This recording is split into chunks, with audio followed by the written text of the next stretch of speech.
Ho ho ho, one more gift for the holiday season. 10 of these ships are going to be my personal favorites from the year, from everything that I personally watched, in no particular order. And then 5 of these are going to be the top 5 ships that my patrons on Patreon voted for from the most popular ships from 2023 that I was familiar with. First up, from Mashle, Mashle Main Boy Bowl. So Mashle is basically a story about this boy named Mash who has no magic, and he's the only person in the entire world who doesn't have magic. He's basically Magic Deku. And so, because of reasons and blackmail and like more subtext, ends up going to not Hogwarts, where he has to become the greatest magician there ever was. He gets a roommate named Finn, and Finn is like, ooh, he's kind of a weirdo, but they fall in love. Meets this other guy named Lance, who's a cis-con, not a lolicon, but a cis-con. He wants to make sure you understand that distinction. And as you can see from the countless figures that have been released from Mashle, they also fall in love. And then he meets this red-haired hottie named Dot Barrett. He ends up saving Dot Barrett from some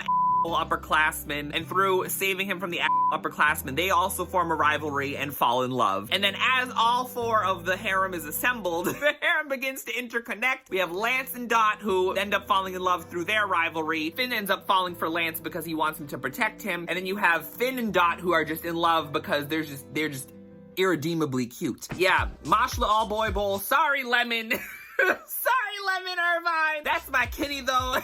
She's a fat mood. I really wish I could have united all 5 of the magical Power Rangers, but in this case, it really is just the boys that are doing things for me. Mash and Finn is just, I wasn't sure how I felt about it at first. Y'all know me, I'm not a huge fan of like roommate shipping in general, but as it goes, like Finn is just so like straightforward in terms of like clear thinking, in terms of comparing to how ridiculous Mash is. I really was definitely behind Mash and Lance, because it's just like they're both so stoic in their own individual ways, and there's just moments between them where Mash is with Lance.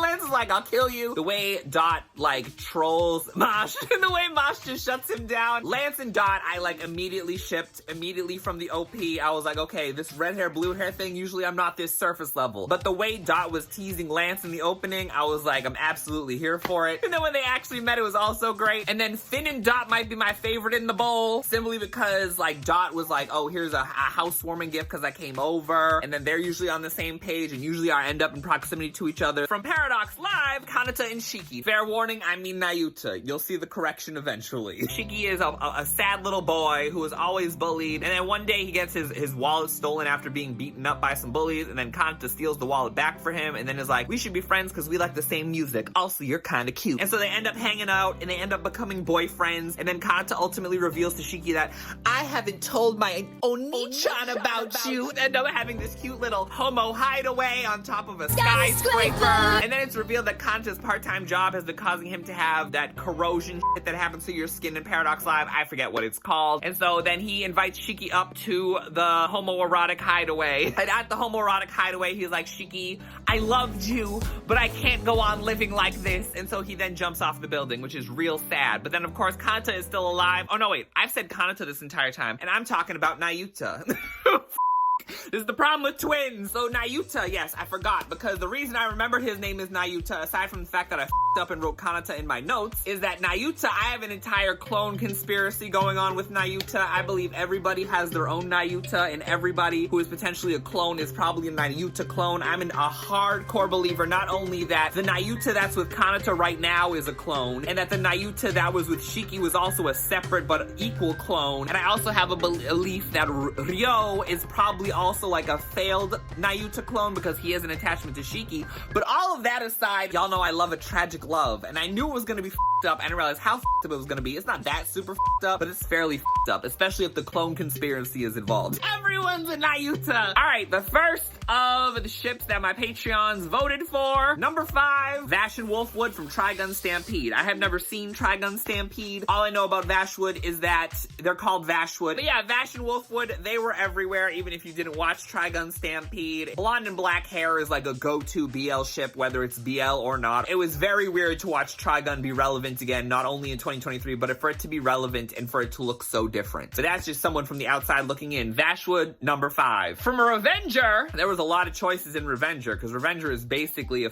visual novel. But the route I chose is Soji and Raizo. Obviously, Soji and Raizo meet each other when Raizo joins the Revengers and becomes a Revenger, and so initially the two just kind of don't really interact too much, but then Usui is like, hey, Raizo needs a place to live because he's a fugitive on the run and he's in hiding and he's supposed to be dead. Hey, Soji, you got room at your place, let him live with you. But Soji's like, fine, I'll do it, and he lets Raizo live with him. The two couldn't be more opposite in terms of their everyday lifestyle, and so Soji tries to antagonize Raizo all the time. It doesn't work because Raizo's a little dense, but Soji can't help but have a soft spot for Raizo, especially when Raizo eventually ends up taking a bullet for him, or at least, I think, pushing him out of the way of taking a bullet or some I think that's what happened. It's been a while. The two are just everywhere all the time because they're in love. Eventually, I do want to do a video of a list of anime that I think should have been BL visual novels, and Revenger is quite frankly at the top of that list. I can only make this comparison about the poster of Revenger and the cover of Dramatical Murder so many times where I feel like I'm heard. Soji was like honestly my favorite character in Revenger. I really like Raizo. They're both hot. Together, they're even hotter. Different emotional beats. The fact that they're just always next to each other, it's just, they're so romantic. I love them. And especially when you consider the ending of Revenger, which I won't spoil, I love them even more. From UniteUp, Akira and Kachan. UniteUp is basically about this boy named Akira who likes to sing at karaoke, but he mostly plays baseball. He used to play baseball in middle school, and then he stopped because I think they lost or some shit.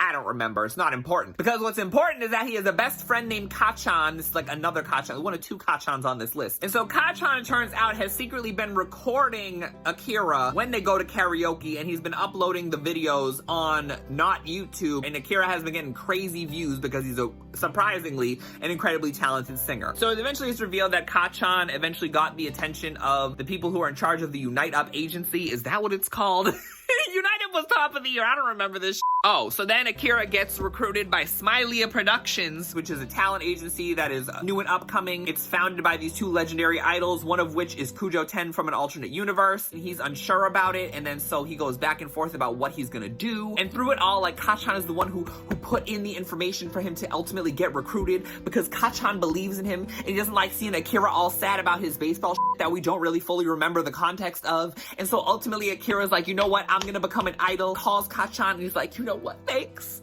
Thank you so much for this. I love you, Skeetus! Akira and Kachan is honestly, as a ship, like, Kachan is present throughout UniteUp. He's not a main character at all, but like, that first episode was like ridiculously romantic. It was so cute. Y'all know I love me some childhood friends sometimes. It could have gone weird. It could have gone creepy and weird. It could have gone like, okay, Akira, I want you to become an idol, and then I'm the awkward, uncomfortable friend who's like jealous of your success, and I want to use you to boost my own personal success. But then Kachan is just like, ends up just being supportive. He was honestly doing this out of the goodness of his heart, and I feel like that doesn't happen a lot in anime. I feel like it always goes the dark route. But Kachan is just, he's supportive through and through. Akira loves his support. He loves him. They're in love. It was one of the most romantic first episodes of anime I ever bawled my eyes out to. Number 4, voted by the patrons, HuaLien. Duh.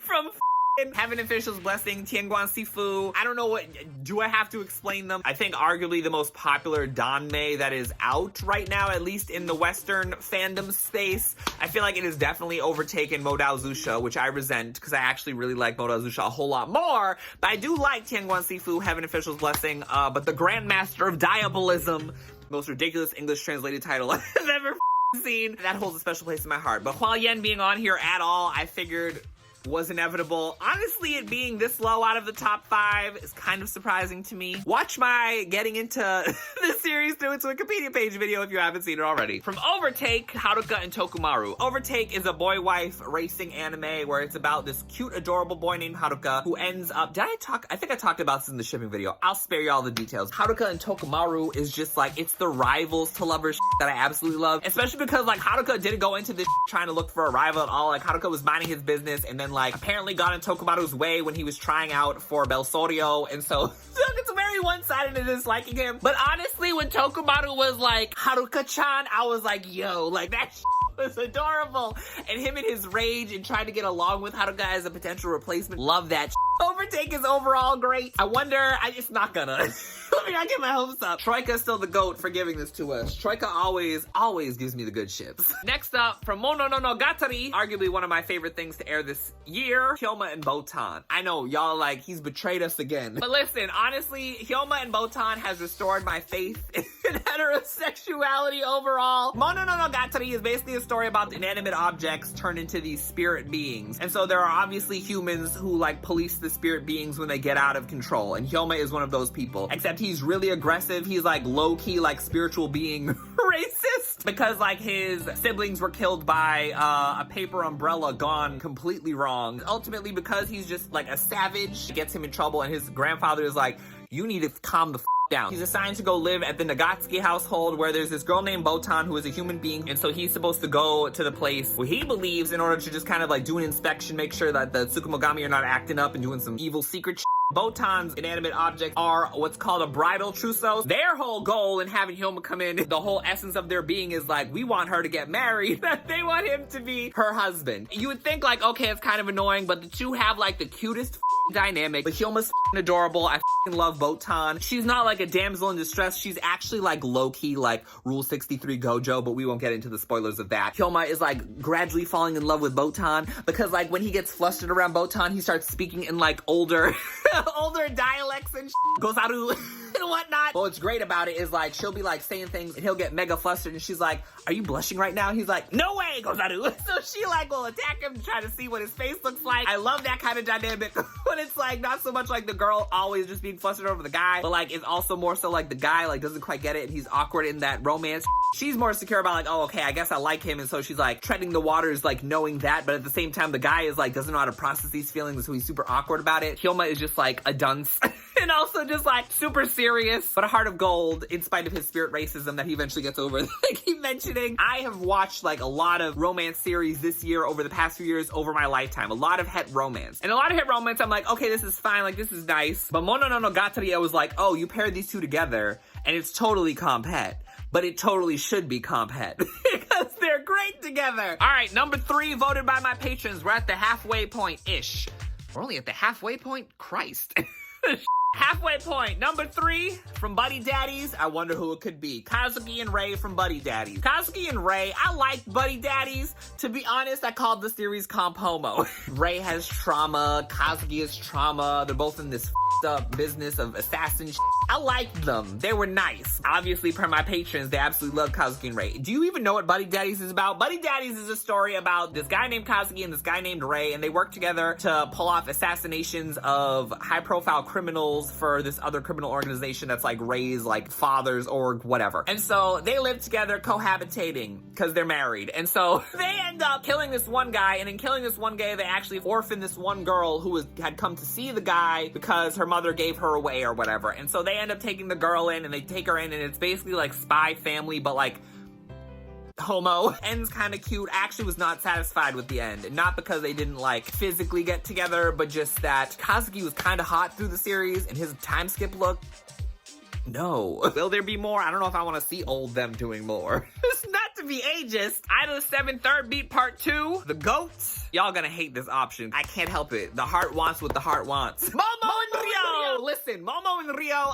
let me spare you the details. Idol 7 is a male idol anime. Momo is a member of this group called Rivare, and then Tsukumo Ryo is the son of the Tsukumo conglomerate or whatever. And so Tsukumo ends up becoming the president of the conglomerate, and Momo is a member of Rivale who does like business with Tsukumo every now and again. Now, Ryo and Momo actually know each other. Known each other for a long time, and they're friends. Now, Ryo didn't always used to be the f***ed up, adorable that he is, but at some point, something changed. It's revealed in Third Beat Part 2, obviously spoilers if you don't want to be spoiled if you haven't seen it now. It ended at the top of the year. If you haven't seen it by now, you don't want to see it, but you should see it anyway. What happened is that Ryo ended up seeing, I think, a Zero concert, and he was like, oh, I want to become an idol. And so he wanted to become an idol with Momo, but Momo ended up joining Rivare. The whole crux of their relationship is based around the fact that Momo continues to meet with Ryo because he cares for him, also because he wants to keep him like from, you know, hurting and harming everybody else in the industry, essentially. Like, Momo is essentially the one thing that prevents Ryo from snapping, at least for the most part. Momo is supposed to be a rat for Ryo, Ryo, but then ultimately that ends up turning around because he plays Ryo, so Ryo doesn't f up everybody's situation, whatever. Then Ryo does what any responsible lover would do, and he kidnaps Momo and ties him up and threatens to throw him off a balcony. It's great! When Ryo first appeared, I was like, he's terrifying. Him. But the more I've seen him and the more I'm getting to know him and the more you realize like he's kind of like a hurt little boy. He needs a hug. He needs someone to love him, and that's what Momo tried to do, but Momo couldn't do it anymore. So it's like a tragic love of like they broke up. And maybe they'll get back together because I'm hopeful. And I know that's gonna trigger the Idol 7 fans who follow me because I feel like not a lot of people are hip to it. Y'all aren't thinking. But basically, like I like Yuki and Momo, I like Rivare, but like, I also like Yuki with Yamato significantly more. So it's like, he'll have someone, and then there's Banri.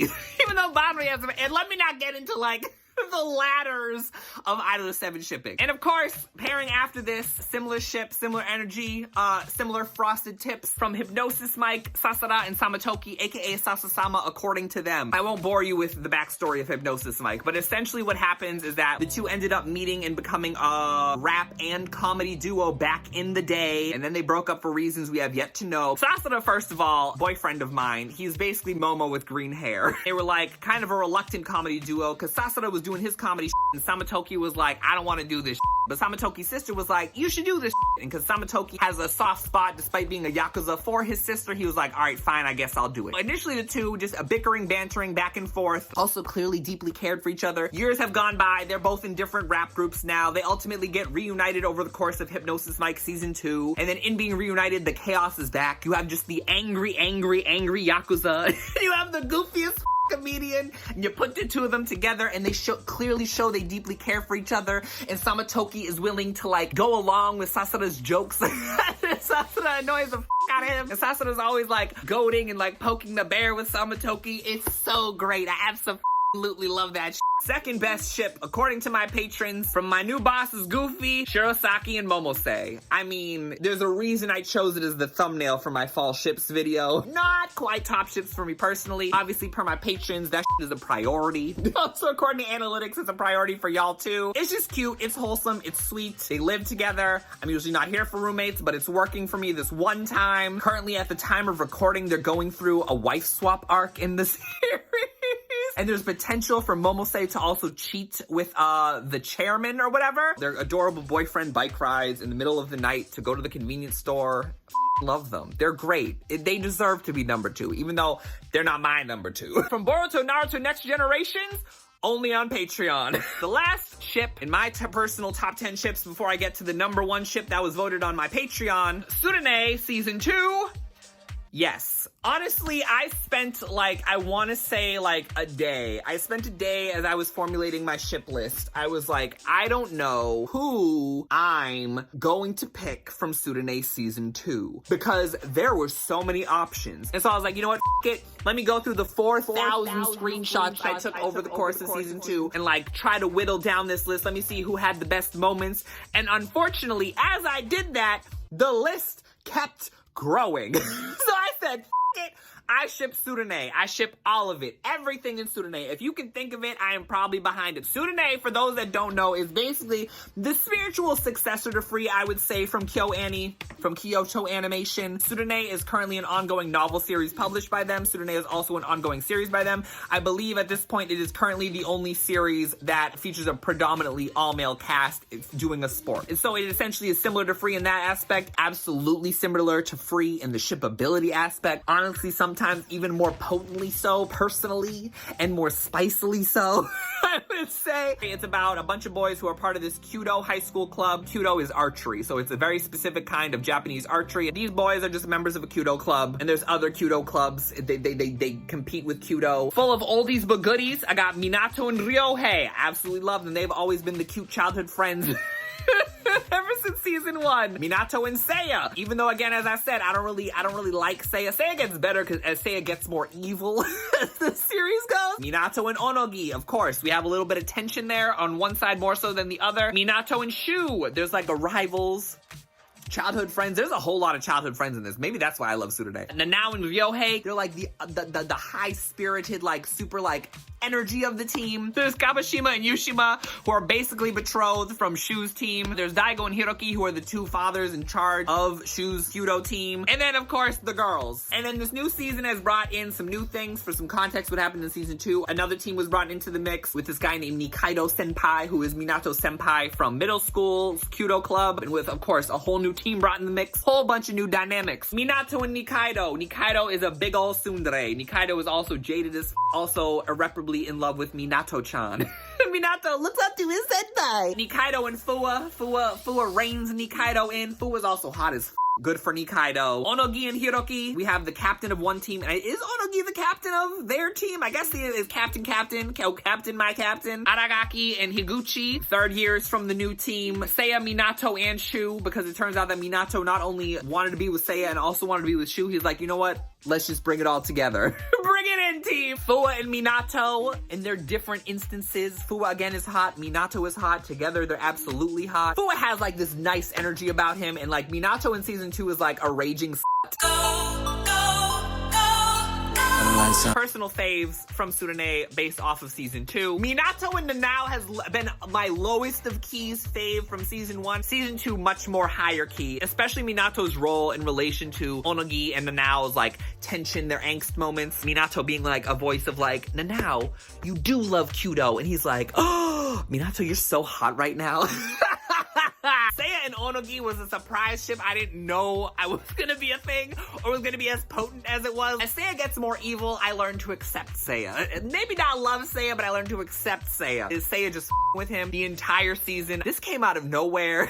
I'm absolutely grateful for it. Shu and Ryohei. This is absolutely not what is going on, but it 1000% was giving like, oh, Shu's a single father, and here's the single father's new boyfriend who gets along with his daughter. That's definitely what the dynamic was, 1000%. Shu being her older brother, and then like Ryohei also like bringing them together closer, and like Ryohei and Shu is giving like the prince and the pauper. Like Onogi and Seiya was already like, wow, I'm blown away. But like Shu and Ryohei was like, wow, like, wow.